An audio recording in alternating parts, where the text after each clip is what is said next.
Good day to y'all, commanders. We've got Dev Insight, Dev Team Replies for the 12th of April. Question 1. Akira is described as Setram's successor and someone he personally raised, so why don't they have a bond skill? Is this something you would be consider adding in the future to better reflect their relationship and strengthen their synergy? I wasn't aware of the whole background. I probably should have read the lore on Akira and Setram. If that is in fact the case, then yeah, let's start bringing some bond skills to these old heroes. I mean, heck yeah, I'm all about that. And they're saying we've taken note about Akira, but it's not something we're planning right now. So yeah, I mean, they want to release more heroes. They don't want old heroes to get stronger. I don't know. Other than some of the stuff we're going to talk about. Ajax. Question 2. There have been reports of Night Arlet bug causing crashes in Guild War defenses, and some players believe it's already being exploited in PvP. Yeah, there was an issue. They did mention it. I believe in the last... There was notes on it, and they fixed the bug, so that is taken care of. Arlet's pretty good. I mean... A0 Arlet over A0 Malvira. Yep, for sure. A3 Malvira, I'd probably still run a GVG over Arlet. Why are refining crystals and transmutation gems locked to the same stat on the piece of gear? Yeah, like when you're using the refining crystals, the legendary and the mythic, you can only pick one stat, and then say later in game that piece is kind of getting not as good as some of the stuff that you have, so you go to re-roll it, and then you'll re-roll all deadly stats, and the best stat will be the one that you chose to refine last time. So maybe they can make something where if you re-roll the piece of gear, if you can re-roll the piece of gear, you can re-transmute or refine any stat. Something like that would be pretty cool. They're saying they're considering adjustments to a feature, so they're considering it. They might come up with something, unless one of us come up with something for them that they like. Question 4. With the gold cost of augments being so high, is there any plans to increase gold income from gear raids and gear sales, and to make the Smith event feel more worthwhile for in-game players? The gold cost of augments is super high. I find myself going through all my old gear, the level 16, the stuff that isn't quads or I'm not going to be able to evolve, and selling that all the time. And I'm sure I've sold some HP stuff with crit rate, crit damage, attack speed, and HP. You know what I mean? I'm sure I have, so that's kind of an issue. Yeah, they are expensive, and especially with the RNG. I would say they do need to make it so we get more gold somehow. Especially if we have the privilege card, maybe it should more than double it. That way they're making money. And they're saying we'll continue to improve the gold system. Alright, question 5. If the game needs to give players more gold, could that be done by increasing gold for all regular farming stages? Or their pounds? So pretty much the same question. Non-lowered ancient legendary heroes are still very hard to obtain. Heck yeah, they are. Heck yeah, they are. Especially if you're trying to get those Catagrim upgrades or awakenings. Makes the summoning and buying skins feel very risky. Or plans to add a pity system. Well, I mean, are you buying skins before you obtain the hero? Is that what we're doing these days? Show me some skin, brother. They're planning to improve the experience of non-Lord heroes. I mean, this has been an ongoing subject, and it's been touched upon by many commanders many times.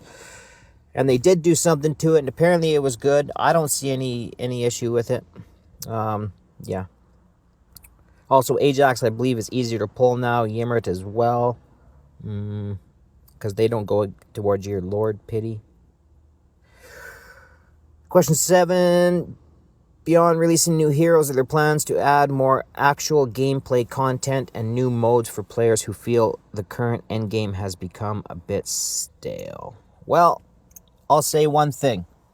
Have you completed the Nightmare Part 2 of the campaign? If you have, then question 7 is a honest question. But until you've completed all content of the game, I don't know if it can be a bit stale with all this stuff on Matrix. I mean, Matrix is Matrix. I mean, it's hard to improve there from where we are right now. It's going to take some months to find endgame, I guess I would say there. And they're saying, yeah, they're creating new content. And yeah, we're giving players a wider variety of gameplay experiences. Pretty much agreed. Question 8.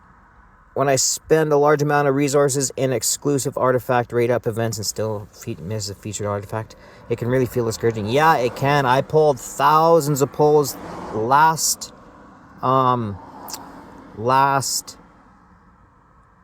Choose Your Own, and I was going for catagrams, and I didn't pull one. This time I wasn't messing around. There's going to be a little screen flippity, so I apologize. This time I wasn't messing around, and I ran some shit. But I did get, I got what I was looking for. I got Boreas' exclusive maxed out, and things were good there. So, I mean, exclusive artifacts are super powerful in the game, and once you've got them, you've got them. So these rate ups are like, if you can get 1 copy or 2 copies, great. I got super lucky, and I picked up 5 copies. But I got super unlucky last time I picked up no copies. So I've been on both sides of the spectrum, and yeah, I mean, the artifacts they are what they are. They're rare, but the rate up works. The rate up works is all I'm saying. We've received your suggestion and the players' concerns. They understand. Keep an eye on future details is what they're saying. They understand. Keep an eye on future details. Question 9. For max player levels like me, whoever me is here, unknown. Hero training events can be extremely hard to finish because most epic rare hero... Yeah, the training... Again, you gotta farm. And we need that gold. So what I do is I get my gold doubling token or whatever, and then I run the gold runs. But referring to the last question, we do need more gold for the gold runs. And maybe some more hero drops would be nice. But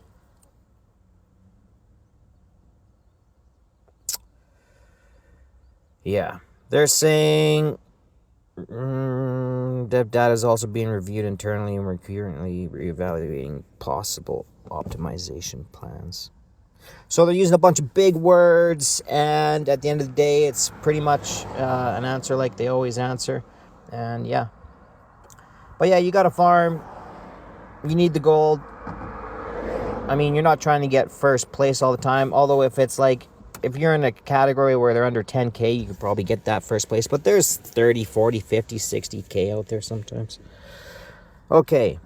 Question 10. The reset book. Yes. Tell me about the reset book. So, I mentioned that the reset book would be released at Moonton, you said the reset book would be released at predetermined milestones, but I still do not know what those milestones actually are. Could you clarify how often reset books are expected to return and what the release criteria is? So, the release criteria shouldn't even be a criteria. They should be giving us reset books every once in a while, come anniversary, stuff like that, especially because it's a known thing that some commanders are just so much more lucky in obtaining soul stones through Drake's Chasm, through the guild boss, and they're saying there's nothing we can do.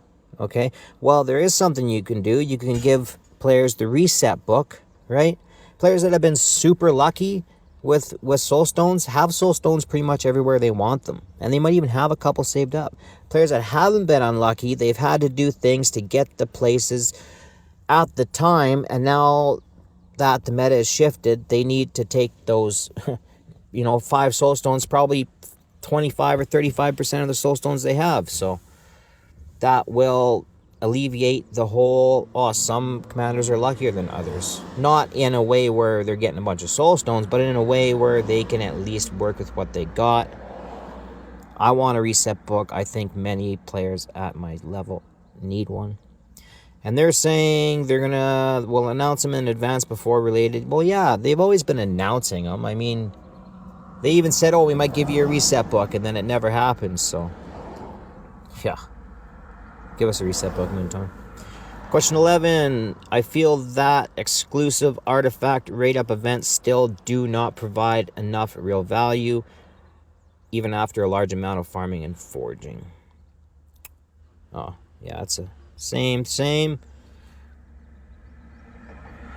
Question 12. I feel the in-game word filter. Oh, yeah, word filters are too strict. I mean, Graves, Greybeard, and then Princess Vivi, they were asterisked out. The names here and there, some places they were, some places they weren't. I don't know what was going on, but I mean, they're trying to keep it PG as they can, right, Commanders? I mean, yeah.